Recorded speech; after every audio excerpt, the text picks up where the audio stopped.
Hello, good morning to all. ప్రియులారా, ఈ దినం సాయంత్రం మనము నెలపొడుపు కూటమి నెలలో మొదటి నెల కాబట్టి ఈ నెల ఆరంభ దినానికి మనం వచ్చి ఆ పరమతుని ఆరాధించి గణపరిచి ఈ మాసమంతటికి కావలసిన ఆయన యొక్క కృపాక్షేమను మనం పొందుకుందాం. ఆయన క్షేమాన్ని మనం పొందుకుందాం. గత మాసమంతా కూడా ఆయన మనకు చేసిన మేలులను బట్టి కృతజ్ఞతలను చెల్లిస్తూ మరొక మాసమంతటి కొరకు ఆయన కృపాక్షేమం కోరుకుందాం. మరియు ఈ నెలకు మనకు ప్రత్యేకత ఉంది సుమా. ఇది సంవత్సరంలో మొదటి నెల కాబట్టి లోకంలో అన్యులు చూస్తే ఆ యొక్క వారి మొదటి నెల మొదటి దినమందు ఎంతో గొప్పగా ఆచరిస్తుంటారు. మనం పరిశుద్ధ గ్రంథంలో పరమతండ్రి మనకిచ్చిన నెలలో ఈ నెల మీకు మొదటిది అని సెలవిచ్చాడు. కాబట్టి ఈ నెల పేరు ఆబీబు నెల, నీసాను మాసం అని కూడా అంటారు. కాబట్టి నీసాను మాసమున ఈ సాయంకాలమున నీసాను మాసంలోకి మనం ప్రవేశిస్తున్నాం. కాబట్టి నెలారంభ దినం కూటమి జరగబోతుంది. ఆ న్యూమునికి అందరూ వచ్చి ఆ పరమతుని ఆశీర్వాదాలు పొందుకోవాల్సిందిగా, అదే మాదిరిగా పస్కా సిద్ధపాటు కూటములు కూడా ఈ దినం సాయంత్రం నుంచి మనకు ఆరంభమవుతున్నాయి. పస్కా పండుగ కూడా ఈ నెలలోనే మనకు ఉండబోతుంది ప్రియులారా. కాబట్టి అందుకే ఈ నెలకు ప్రత్యేకత ఉంది. ఒక ఉన్నతంగా ఈ నెలను మనం చూడొచ్చు. అయితే లేఖన భాగం కూడా మనం చూసుకుంటే అనుదిన కృపల లేఖన భాగం కూడా నిర్గమకాండం 12వ అధ్యాయము మనకు 2వ వచనంలో నెలలో ఈ నెల మీకు మొదటిది, ఇది మీ సంవత్సరమునకు మొదటి నెల. నిర్గమకాండం 12వ అధ్యాయంలో మోషే గారి ద్వారా పరమతండ్రి సర్వలోకానికి కూడా తెలియజేస్తూ వస్తుంటున్నాడు.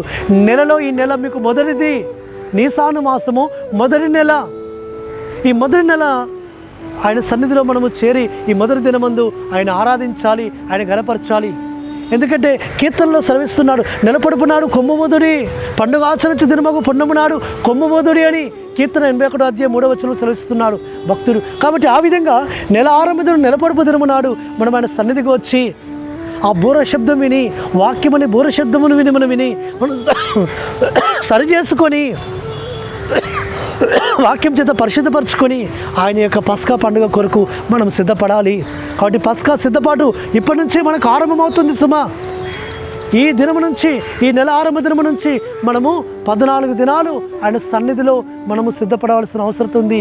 కాబట్టి ఆ యొక్క పస్కా గొర్రెపిల్లగా వధింపబడిన యెహోషువ మెస్సీయ ఈ నెలలోనే 10వ నాడు దశమి నాడు ఆయన ఏర్పరచబడిన గొర్రెపిల్లగా ఆ యెరూషలేములోకి అడుగు పెడుతున్నాడు. 14వ దినమున సాయంకాలమున ఆ గొర్రెపిల్లను వధించవలను అని లేఖనాలు రాయబడిన ప్రకారంగా అట్టి విధంగా పరమతని మన కొరకు 14వ దినమున ఆయన మ్రానులో రక్తము కార్చి ప్రాణం అర్పించాడు. ఆ దినాన్ని జ్ఞాపకం చేసుకుంటూ ఆ విధంగా రొట్టె ద్రాక్షను తీసుకోవడానికి కొరకు మనము ఈ దినం నుంచే సిద్ధపడదాం. అట్టి విధంగా పరిశుద్ధాత్మతని మనకు సహాయం చేయను గాక. ప్రార్థన చేసుకుందాం. పరలోకమందున మా తండ్రి సర్వోన్నతుడా, ఈ నెలలో అయ్యా ఇగో తండ్రి మేము పస్కా పండుగను ఆచరించబోతున్నాం నాయన.